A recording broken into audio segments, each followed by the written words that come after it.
Riptide. You see this book right here? You see this book?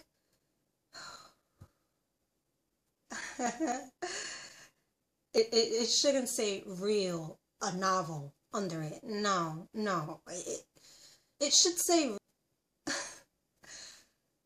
I'm sitting here and I just have this image of Remington in my head, and he's singing along to the Oomph Labyrinth song, and he's just like, knock, knock, let me in, let me be your secret sin, knock, knock, let me in, let me be your secret sin. No, I'm lying. This motherfucker does not knock. This motherfucker splinters your doors right off the hinges, barges into your house, grabs you in a headlock like, you're mine, bitch. And as rude as he is about it, all you can do is, yes, yes, baby, I'm yours. His nickname is Riptide, and it is the perfect nickname. I guarantee you, he is going to rip open your ovaries, leave you with a decimated mess to deal with, and storm off with a cocky smile on his face. This book should come with at least a 75% discount to a sex shop. At least a year's worth of batteries. And a warning on the label. Warning, if you're a single woman and you're one of those women who find it difficult to remain single, don't open this book. Don't. Don't. Just don't. These are real, bitches. These are real. This is really happening right now. I'm one of those women who has, it's hard, but I can be single. It was a skill that I was very proud of.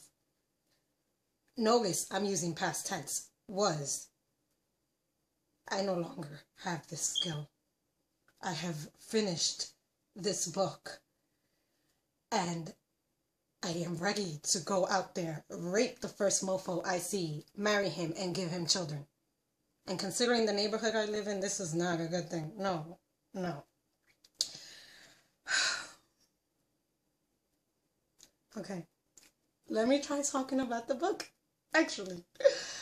For those of you who don't know, Remington Tate Riptide is a fallen from grace MMA fighter. He got into a fight outside of the ring, and these beings are considered lethal weapons, and it's illegal for them to fight outside of the ring. And now he fights in the underground.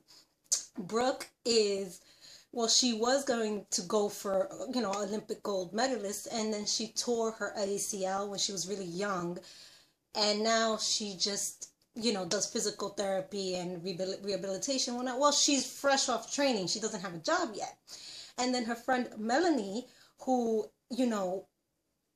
is awesome. Like, she is, I kind of wish, I am sorry, I'm going to say this because Brooke got on my nerves at times. I was ready to just, but Melanie was awesome. I love Melanie. And she convinces Brooke, who is, the girl has had sex, but she hasn't even given a blowjob ever in her life. Like, she's just was so focused on being a champion, and when that failed through, she focused on rebuilding her life and trying to find a career because, she needed to find something. But she's like, goody tissue.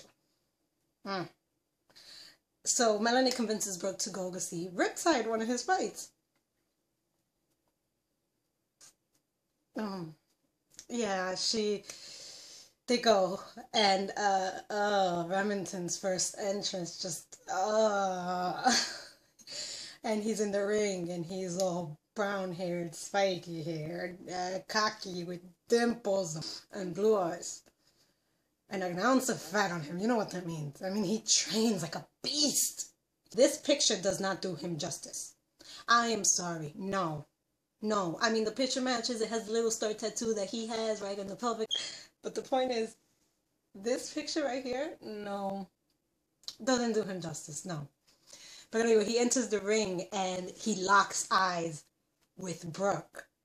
And it's clouds opening, rapture, second coming of Christ. Like, I mean, the way she describes it, I don't deal with emotions very well. I am a hyper feeler by nature, so me losing it is not something new. But I am manic, emotionally wrecked on levels that I cannot even begin to process. This author, the way she wrote that first scene when they locked eyes across the ring, even Brooke couldn't handle it. Brooke could not handle it. She leaves right as the fight is beginning. She leaves. And then you hear the announcer and he's announcing instant KO. Instant fucking KO. And then he's announcing we have a winner. It's the instant KO. Remington Riptide. Where the fuck is he going? This motherfucker, he knocked out his opponent in one hit. Just so he could like jump out of the ring and follow her. Nigga would have an instant orgasm. Just like... It was one of the hottest things I've ever read. So, you know, he follows her. Melanie, her awesome friend, who is a saint, by the way. I am not that good of a person. I'm gonna say this out loud to the world, on video. Like, I am not. No. The whole time he's there introducing himself to Brooke by kissing her. If I was Melanie, envy, just straight up twitch. Like, I love my friends, but no, I would have died of envy right there. I died of envy anyway, and I was reading the book. So anyway, Melanie gives him her number, and he sends her, you know, the next day tickets to his match, and you're thinking, one night stand, baby. Oh yeah. And she goes to this match expecting that. And after the match, she gets called into his hotel room, but her friends are brought along, but she's still expecting it. Hell, I would have walked, friends and everything behind me. I would have been walking into the hotel room, taking off this, that. By the time I walked through the door, bling, here I am. But that's not what happens. He hires her to work with him. And I so understand Brooke in this part, because it's like, you want to be happy, you got a job, but it's like, wasn't I gonna get something? I don't want to give too much away, but while they're working together, you can so see that he's into her. But this man is intensity on a level. There's not a word in the English language for what this man is. And it becomes kind of clear. Two things actually become kind of clear. He's holding back for some reason. And he is methodically seducing her, like big time. But again, he's holding back. And this book soon turns into a stress test that just has gone completely out of control. They don't have sex until 50% in on my Kindle. But mind you, it's building, and it's building, and it's building. And I have one thing to say. Kathy, if your purpose with this book was to declare war on the ovaries of every woman alive,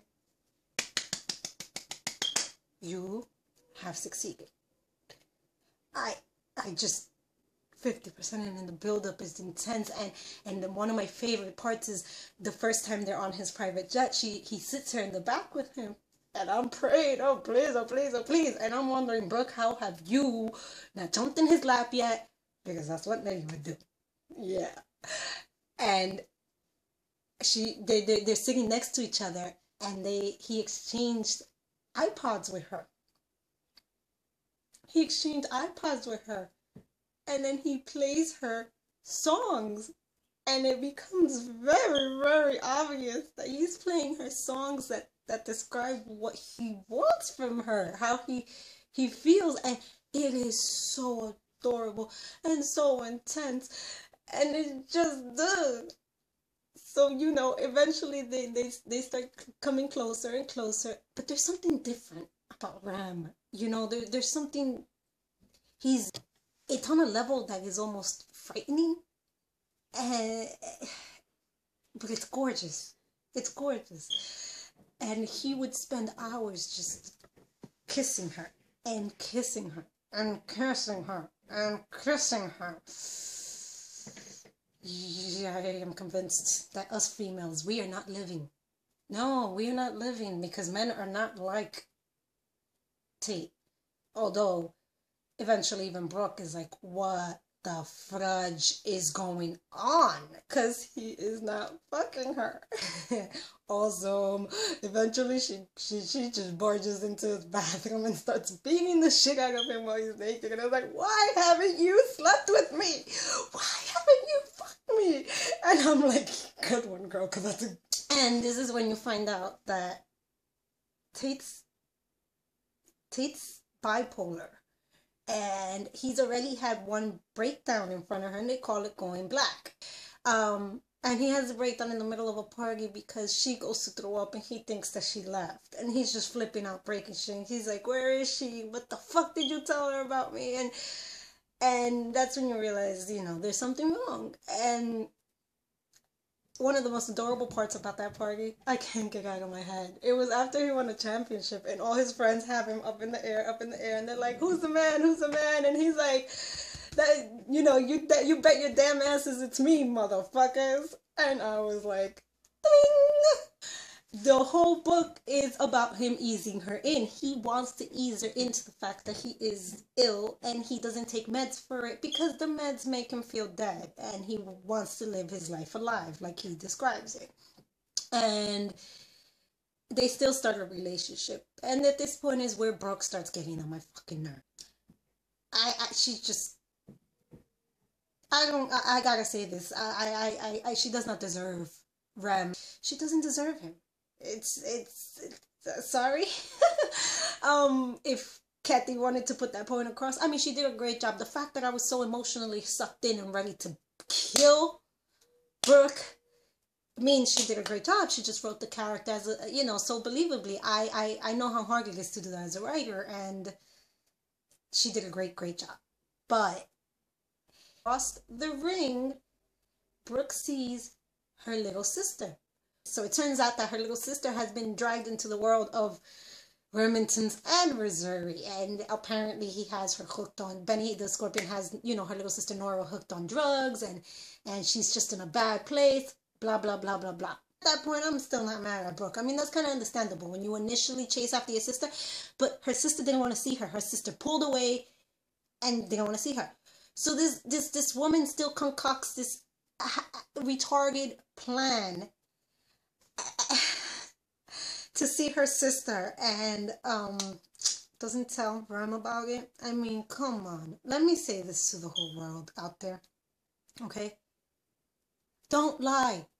Just don't do it, because the truth always comes out, whether it's tomorrow, whether it's in a week, a month, 10 years, on your fucking deathbed. Doesn't matter. The truth always comes out, and you're knowing the whole time, like, fuck, this bitch is gonna go see her sister without Rem, probably have to, you know, do it in front of Benny the Scorpion. It's just gonna be And when she gets to the restaurant, guess who's there? Benny the Scorpion. And okay, it's still understandable. You want to see your sister, you keep going, you keep going. When Benny asks you to kiss his tattoo as a payment to go see your sister, that's the point where you say, bye bitch, it was good. I mean, your sister obviously wants to be there. She wants to be there. She wants to self-destruct. No, Brooke kisses the fucking tattoo. And of course, at the end of the whole fucking conversation, her sister didn't even want to leave anyway, and she was like being nasty towards her and all this shit, whatever. And even when he goes manic, he's violent. I mean, if you don't know what bipolar is, go ahead, Google it. Which is another thing that Brooke didn't do till almost the end of the book. It's like, if you want to be with this man, educate yourself on his illness. I'm like, just ding. But she freaking literally doesn't know anything, just that he's manic at times and that he can get violent. But even in that state, there's this one part where he cuddles into her and he's like a big lion. They even describe it like that. He's just obsessed with cuddling. And manic people, when they're bipolar and full manic, they don't sleep for days on end. Days. And he fell asleep in her arms. Even manic. It's... he's manic. He's manic. And next thing you know, the picture of her kissing Benny the Scorpion's face is all over the internet. I don't want to give away how this book ends. I just have to say, because what he does for her in the end of the book, just so she can have her sister back. And then while he's hurt and injured, the bitch leaves him. She leaves. And of course, Remy being Remy, he goes after her. And lesson learned, I'm seeing it in books, and apparently this works in real life. No. But you know what? It had an amazing ending. The epilogue and his point of view. OMG! It was amazing. It was classic. I'm dying for book 2 because it's gonna be in his point of view. And I actually had I need to put this out there. I had put this book on my to-read list because everybody was talking about it on Goodreads, but I wasn't gonna do it yet. And then Lauren at cblreviews.com, people, she has amazing reviews. cblreviews.com, go. But anyway, she did a review for the book, and it is her fault that I picked up this book, and it is her fault that I am forever changed in ways that I will never be able to fix. I mean, I was bad before. This is no. The way this writer writes, Kathy Evans, where have you been? This was an amazing book. And even as pissed off, usually when one of the characters pisses me off big time, no matter how much I love the book, I give it 4 stars. No, I don't give a damn how much Brooke angered me. This book gets 5 from me. It is that real. It really is. And if you haven't picked it up and you don't fall into the category of single women who can't, survive being single, or let me add another one. You're in a shitty relationship that you know you shouldn't be in, don't pick up this book. Because this book will single-handedly be the end of your relationship.